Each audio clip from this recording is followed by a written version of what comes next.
Hoy continuamos con nuestro estudio de Apocalipsis. Tenemos el capítulo 15, las cosas que sucederán después de estas, la otra gran señal.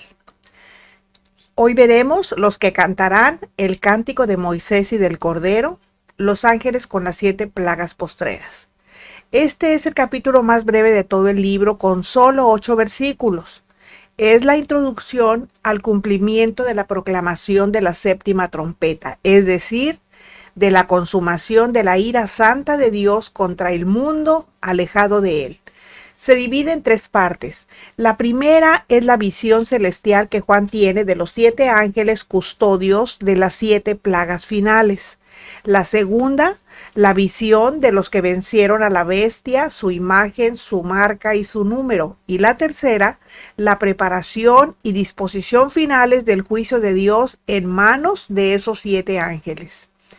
Este capítulo y el siguiente, o sea el 16, nos conducen a la consumación de los acontecimientos que desembocan en la segunda venida de Cristo, descrita en el capítulo 19.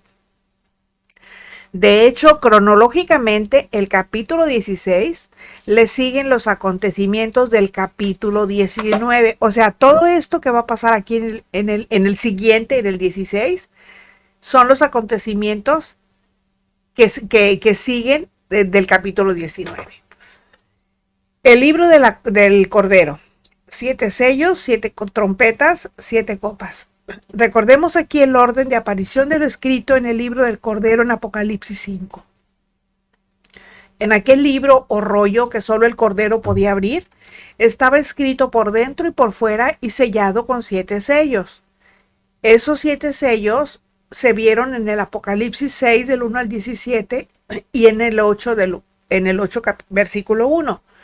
Los sellos significan revelación encubierta para ser revelada. Estos 7 sellos ya fueron revelados.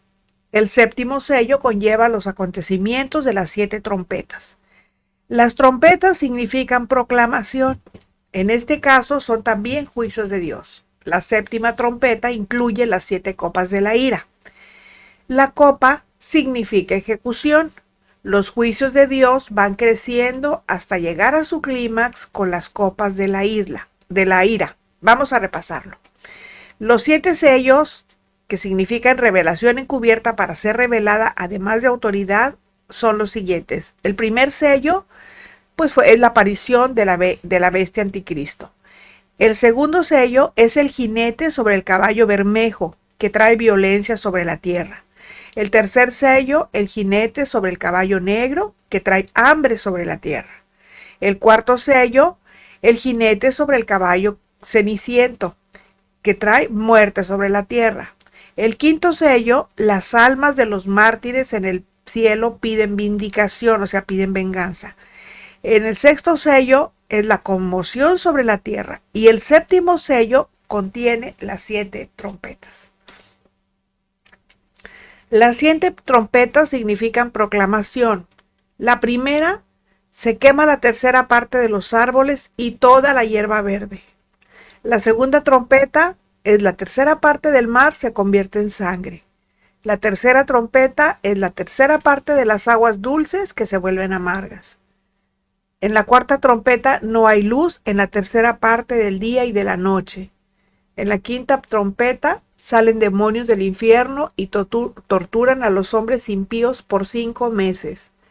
En la sexta trompeta muere la tercera parte de la humanidad.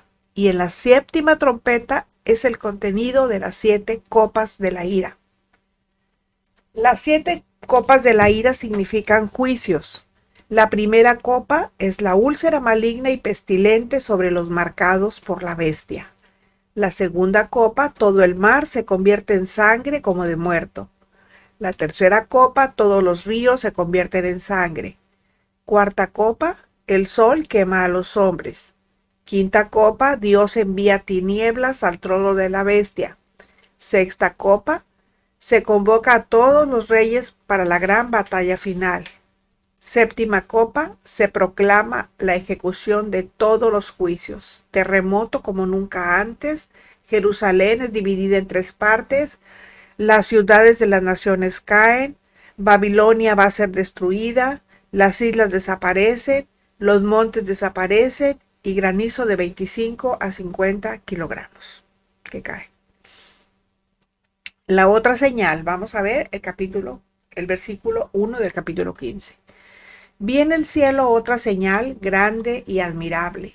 7 ángeles que tenían las 7 plagas postreras, porque en ellas se consumaba la ira de Dios. El capítulo 14 parece describir la consumación de todas las cosas, terminando con la furia de la batalla de Armagedón. Pero Juan regresará hacia atrás para describir con más detalle el juicio de Dios. La primera de esas señales fue la descrita en el Apocalipsis 12:1, que dice: apareció en el cielo una gran señal, una mujer vestida de sol con la luna debajo de sus pies y sobre su cabeza una corona de 12 estrellas. Esa señal corresponde a la mujer que simboliza a Israel. La segunda señal fue la de Apocalipsis 12:3, que dice: también apareció otra señal en el cielo. He aquí un gran dragón escarlata que tenía 7 cabezas y 10 cuernos, y en sus cabezas 7 diademas. Ahí Juan nos describió a Satanás como el dragón escarlata. Ahora vemos que esta otra señal, que es la que vamos a ver hoy, trata del justo juicio de Dios contra el imperio del dragón escarlata, protagonizado por la bestia imperio y falso profeta. Como juicio contra su enemigo, el mundo. Lo que Juan ve son 7 ángeles portando el furor de Dios contra este mundo impío. 7 ángeles que tenían las copas, las 7 plagas postreras. La señal que vio Juan, que espiritualmente está en el cielo, son 7 nuevos ángeles que llevan las 7 copas, o sea, las últimas plagas. Al decir que son postreras, nos indica que antes hubo otras, y eso indica que el contenido de los sellos y de las trompetas también son el juicio de Dios a un mundo desobediente. Esta es la visión que se le muestra a Juan y a la que llama señal de algo que en sus días no había ocurrido, pero que él ve anticipadamente y la ve grande y admirable. O sea, él se asombra de lo que ve. Porque en ellas se consumaba la ira de Dios, dice el texto. En esas últimas plagas o castigos es donde la ira de Dios emite vapor y centellea de caliente para que llegue a cumplir su propósito eterno. O sea, Dios no solo está emitiendo vapor, está ardiendo, porque es la única manera de que su ira santa sea satisfecha. Los que cantarán el cántico de Moisés y del Cordero. Apocalipsis 15:2. Vi también como un mar de vidrio mezclado con fuego, y a los que habían alcanzado la victoria sobre la bestia y su imagen y su marca y el número de su nombre, en pie sobre el mar de vidrio, con las arpas de Dios. Juan ve otra escena del cielo. Antes de que ocurra lo que ve, para el momento de esa visión, antes deberán de pasar alrededor de unos 2000 años. Y nosotros vemos que eso es para nuestro futuro. Pero para Dios, lo que es futuro para nosotros, para Él ya es historia. Porque eso ya pasó. Y Juan en pie, en el tiempo de Dios obviamente. Y Juan en pie, en el lugar que manifiesta santidad y paz, ya está viendo a los mártires asesinados por la bestia imperio. Y dice el texto: vi también como un mar de vidrio mezclado con fuego.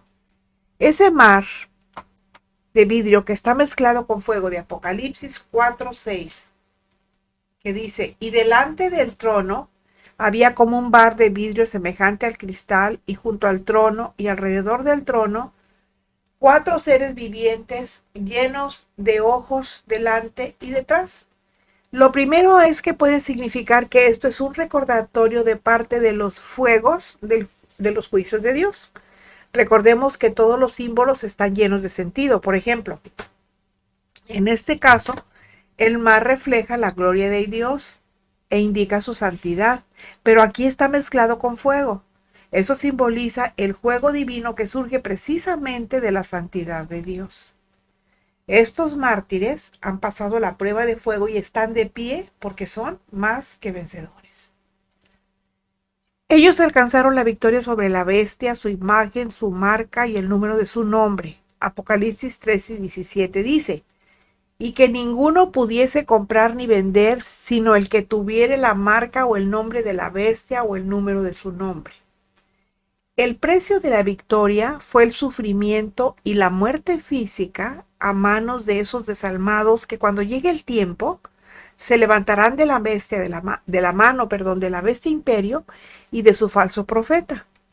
La recompensa es estar allí mismo en el cielo de pie ante Dios y alabándole con música. Las arpas que usan son las arpas de Dios, que son instrumentos celestiales y para los cuales Dios les dará don y talento inmediato. Ellos no pudieron adorar a Dios abiertamente aquí en la tierra, pero sí lo harán en el cielo. Apocalipsis 3 y 4. Y cantan el cántico de Moisés, siervo de Dios, y el cántico del Cordero, diciendo, grandes y maravillosas son tus obras, Señor Dios Todopoderoso. Justos y verdaderos son tus caminos, Rey de los santos. ¿Quién no te temerá, oh Señor, y glorificará tu nombre? Pues solo tú eres santo, por lo cual todas las naciones vendrán y te adorarán, porque tus juicios se han manifestado. Moisés fue un prototipo del Mesías, ya que como servidor de Dios, fue su instrumento para arrancar a su pueblo de las garras de Egipto y de Faraón, que también es prototipo, pero de la bestia anticristo. Éxodo 15, del 1 al 18, ahí es donde lo vemos. Después de que Moisés y el pueblo pasaron el Mar Rojo, entonaron un cántico que era una exaltación al único que la merece, al Dios Trino. De hecho, Moisés y el pueblo cantaban anticipadamente el cántico del Cordero, porque tal y como vemos de nuevo en Apocalipsis 5:12 que dice, que decían a gran voz, el Cordero que fue inmolado es digno de tomar el poder, las riquezas, la sabiduría, la fortaleza, la honra, la gloria y la alabanza. Porque solo el Cordero es el propiciador de la victoria y salvación del pueblo de Dios, y darle la gloria al Hijo es darle la gloria al Padre. Así como Moisés cantó aquel cántico de liberación, los fieles de los israelitas de los días finales que anteceden a la venida en gloria de Cristo a la tierra, cantan en pie un cántico de liberación cuando son liberados de la bestia imperio, pero no será por cruzar el Mar Rojo, sino por medio de la muerte física que los llevará a la presencia de Dios. Moisés y el pueblo cantaron cuando iniciaron su viaje hacia la tierra prometida. Pero estos fieles israelitas, porque recuerden, solo se trata de los israelitas. Aquí ya no hay gentiles. Los gentiles se cerró la puerta cuando se cumplió la plenitud de ellos, la plenitud de los gentiles. Cuando se reunió toda la iglesia, fue que el Señor vino por ellos y ya estamos allá. Aquí se trata solamente de los israelitas. Los que se quedaron y ya, esos ya son desechados. Entonces, por eso aquí solamente esos fieles solamente son israelitas y ese cántico lo van a cantar en el cielo en la presencia de Dios. Y aunque es un solo cántico, va por los dos títulos, el cántico de Moisés, siervo de Dios, y el cántico del Cordero. Y aquí vemos la perfecta unión entre la ley y la gracia, entre el Antiguo y el Nuevo Testamento o el Nuevo Pacto. Es un cántico muy arraigado en el Antiguo Testamento y el cántico que entonarán los fieles israelitas, repito, israelitas, es el mensaje de reconocimiento de que no existe otro Dios sino solo Él y que a pesar del sufrimiento que pasaron a manos de la bestia imperio, no les importa porque consideran la grandeza de Dios y le dan alabanza a sus grandes y maravillosas son tus obras, Señor Dios Todopoderoso, como dice el texto. Las obras de Dios, grandes y maravillosas son tus obras. Los caminos de Dios, justos y verdaderos son tus caminos. La dignidad de Dios. ¿Quién no te temerá, oh Señor, y glorificará tu nombre? Pues solo tú eres digno, solamente tú eres santo. Adoración a Dios, por lo cual todas las naciones vendrán y te adorarán. Estos mártires están enfocados en Dios, ni siquiera se enfocan en su victoria costosa y gloriosa, y con eso están demostrando que tienen un corazón de verdaderos adoradores porque se trata de Dios, pues justos y verdaderos son tus caminos. Actualmente nos quejamos por simplezas y cuando nos pasa algo hasta parece que el mundo se nos viene encima y empezamos a vociferar palabras como depresión, estrés, ansiedad, que están muy de moda, que están en boca de mucha gente, incluso en el mismo pueblo de Dios. ¿Se imaginan qué sería de nosotros si experimentáramos el horror que está por venir? Hay algo que notamos en la declaración que hacen a través del cántico, y es que se relacionará con personas que verdaderamente padecieron en esta tierra, porque realmente será un tiempo de verdadero horror en los últimos 1260 días, cuando la bestia anticristo se quite por fin la máscara de bueno y se muestre como lo que realmente es, el mismo Satanás. Sigue diciendo el texto, Rey de los santos. Por otra parte, solo los santos reconocen de verdad que Cristo es el Rey. Por eso dicen, ¿quién no te temerá, oh Señor, y glorificará tu nombre? Pues solo tú eres santo. Por temer a Dios antes que a la bestia imperio, los vencedores van a poder cantar en la gloria y nos van a dejar una gran lección. Miren, o más bien nos dejan una gran lección.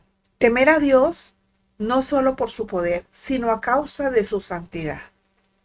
Es decir, el temor de Dios es la clave no solo para que resistamos, sino para que entremos en la gracia victoriosa que solo el Espíritu Santo puede proveer. Dice segunda a los Tesalonicenses 2:7, porque ya está en acción el misterio de la iniquidad, solo que hay quien al presente lo detiene hasta que él a su vez se ha quitado de en medio. Aquí no está diciendo que el Espíritu Santo se va a ir. Aquí lo que está diciendo es que se le va a hacer a un ladito y él va a estar nada más observando, él no va a intervenir para nada. En ese momento, el mal está restringido por el Espíritu Santo, quien es la única persona con suficiente poder sobrenatural para detenerlo. Y Pablo enseña que ese Espíritu Santo se apartará. Cuando la iglesia se vaya, el Espíritu Santo se va a apartar y va a permitir que el pecado tenga dominio sobre la humanidad, porque ahorita ciertamente el mundo está bajo el dominio de Satanás, pero la iglesia no. Pero cuando la iglesia se vaya, el Espíritu Santo se va a hacer a un lado y entonces sí va a tener dominio Satanás sobre toda la humanidad y parecerá que la rebelión va ganando. Sin embargo, la condena final del mal está asegurada. Miren, la frase quitado de en medio va a ocurrir, como les dije, en el momento en que la iglesia deje la tierra en el rapto o en el arrebatamiento, como ustedes deseen llamarle. El Espíritu Santo va a seguir presente. Por supuesto que va a estar aquí, pero no va a actuar, porque su ministerio es restringir el pecado a través del pueblo de Dios, pero este desaparecerá una vez que la era de la iglesia, o sea que el tiempo de la iglesia termine y sea arrebatada. ¿Verdad? Y dice, todas las naciones vendrán y te adorarán. A causa de los juicios que vienen sobre la tierra, los creyentes sobrevivientes de entre las naciones serán gente de una fe muy especial, porque recordemos que tienen la fe de Jesús. Apocalipsis 14:12 dice, y reconocerán la verdad de su palabra y se postrarán ante Dios. Ellos cantarán de pie en el cielo ante Dios y declararán lo que habrá de ocurrir. Me estoy refiriendo al hecho de que los creyentes sobrevivientes y fieles de entre las naciones van a venir a adorar a Dios, mientras que la bestia imperio estará creciendo a lo largo y ancho del planeta, imponiendo su voluntad. La importancia que tienen los juicios de Dios es que serán para la destrucción de los impíos y sobre todo para escarmiento de todos aquellos que cuando vean la mano de Dios ante Dios en acción, se humillen ante Él y salven sus vidas. Los juicios de Dios que vienen a esta tierra harán la diferencia, porque van a separar para siempre lo bueno de lo malo, o el bien del mal. Dice, porque tus juicios se han manifestado, dice el texto. Cuando los mártires que vencieron sobre la bestia anticristo estén entrando al cielo, se estarán manifestando los juicios de Dios. Así que vamos a verlos como la palabra nos los muestra. Ahora tenemos los ángeles con las 7 plagas postreras. Apocalipsis 15:5. Después de estas cosas miré, y he aquí fue abierto en el cielo el templo del tabernáculo del testimonio. Después de ver por adelantada la victoria de los últimos mártires de Cristo en el cielo, Juan, quien fue testigo de todo, voltea su mirada a otro evento. Cuando él voltea, ve que en el cielo se abre el templo del tabernáculo del testimonio, mostrándonos que el tabernáculo que Dios dijo a Moisés que construyera estaba basado precisamente en el patrón del cielo. Éxodo 25, 8 y 9 dice: y harán un santuario para mí y habitaré en medio de ellos, conforme a todo lo que yo te muestre, el diseño del tabernáculo y el diseño de todos sus utensilios, así lo haréis. Y Hebreos 9:8 dice: dando el Espíritu Santo a entender con esto que aún no se había manifestado el camino al lugar santísimo, entre tanto que la primera parte del tabernáculo estuviese en pie. Y esto nos dice que el tabernáculo terrenal es una copia del tabernáculo celestial. Cuando Juan ve que se abre el templo del tabernáculo del testimonio, puede entender que el juicio contra esta tierra es inminente, no se puede evitar. Hay un precedente en Apocalipsis 11:19 que dice: y el templo de Dios fue abierto en el cielo, y el arca de su pacto se veía en el templo, y hubo relámpagos, voces, truenos, un terremoto y grande granizo. En este último versículo ya se dejaba ver la preparación del juicio de Dios contra las naciones que se rebelaban ante él. Todo en el contexto de la séptima trompeta. Ya sabemos que el contenido de la séptima trompeta son las 7 copas de la ira de Dios. La única diferencia es que en Apocalipsis 11:19 se nos recuerda el arca del pacto, o sea, la misericordia de Dios para Israel.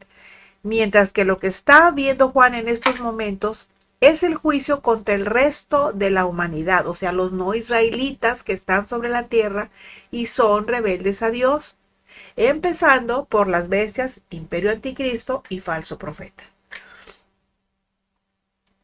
Apocalipsis 15:6. Y del templo salieron los 7 ángeles que tenían las 7 plagas, vestidos de lino limpio y resplandeciente y ceñidos alrededor del pecho con cintos de oro.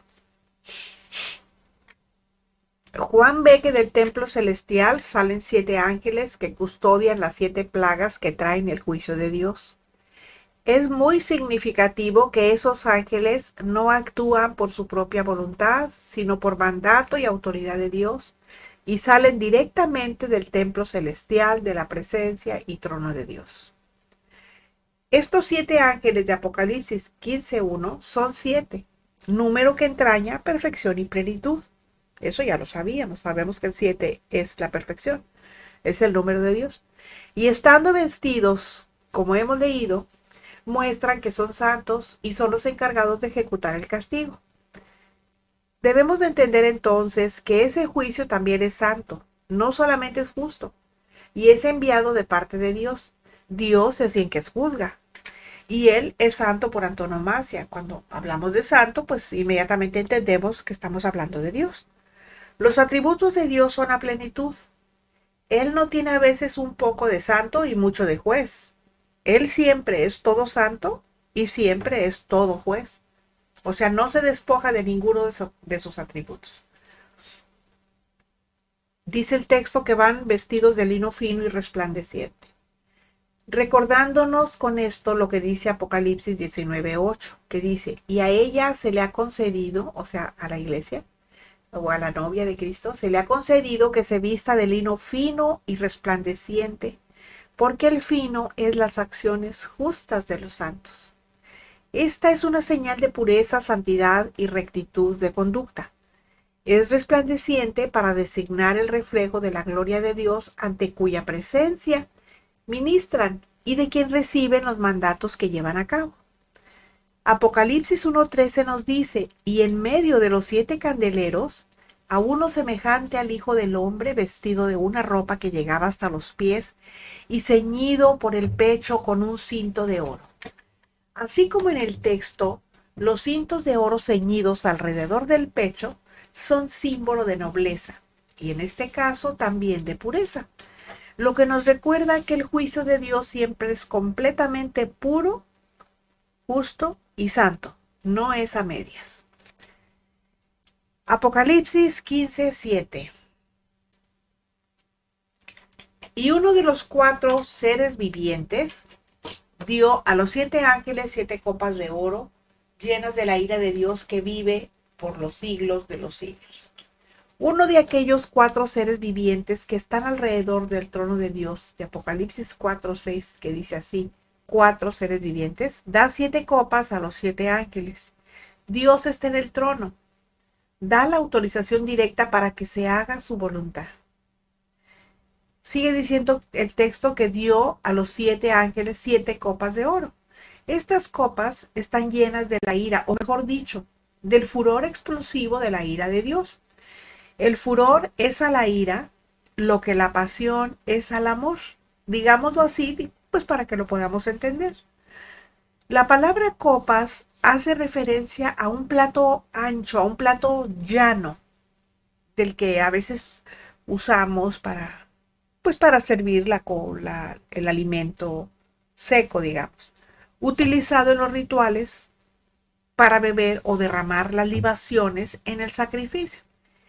En realidad son poco profundos como los incensarios que en el Antiguo Testamento formaban parte de los utensilios del templo que eran utilizados para retener el fuego cuando el incienso era quemado.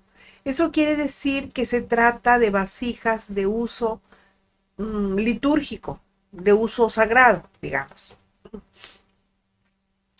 Esas 7 copas de oro, dice el texto, que están llenas de la ira de Dios que vive por los siglos de los siglos. Porque ese Dios es el eterno, todo lo sabe y desde el principio todo está y ha estado bajo su control. Su ira es justa y así como Él es eterno, su castigo también será eterno. Solo así podemos entender la magnitud del juicio que viene sobre los hombres impíos, que están alejados de Dios. Ese será el juicio más que justo de Dios. Los merecedores de su castigo lo padecerán eternamente, como dice el Salmo 75:8, dice, porque el cáliz, o sea, la copa, está en la mano de Jehová, y el vino está fermentado, o sea, el juicio está fermentado, lleno de mistura, y él derrama del mismo. Hasta el fondo lo apurarán y lo beberán todos los impíos de la tierra. O sea, la copa de Dios está en su mano. Y su ira ya está, pero a punto, ¿verdad? Está llena, pero la va a derramar, dice, y todo el pecador la va a tener que beber. Se van a apurar y la van a tener que beber todos los pecadores. Apocalipsis 15:8 dice, es el último texto, versículo. Y el templo se llenó de humo por la gloria de Dios y por su poder, y nadie podía entrar en el templo hasta que se hubiesen cumplido las 7 plagas de los 7 ángeles. Tanto las copas como la nube procedían por la gloria de Dios y por su poder. Este es un recordatorio de lo especial de la presencia y gloria de Dios, aún en medio de un juicio devastador. Y cuando la nube de gloria llena el templo del cielo, nadie puede entrar. Éxodo 40, 34, 35 dice, entonces una nube cubrió el tabernáculo de reunión y la gloria de Jehová llenó el tabernáculo. Y no podía Moisés entrar en el tabernáculo de reunión porque la nube estaba sobre él y la gloria de Jehová lo llenaba. Era lo mismo como cuando Moisés no podía entrar al tabernáculo porque el humo de la nube de la gloria de Dios llenaba la tienda. Así en el templo en el cielo se va a llenar de la gloria de la presencia de Dios. Y dice, por eso dice el texto, que nadie podía entrar en el templo hasta que se hubiesen cumplido las 7 plagas de los 7 ángeles.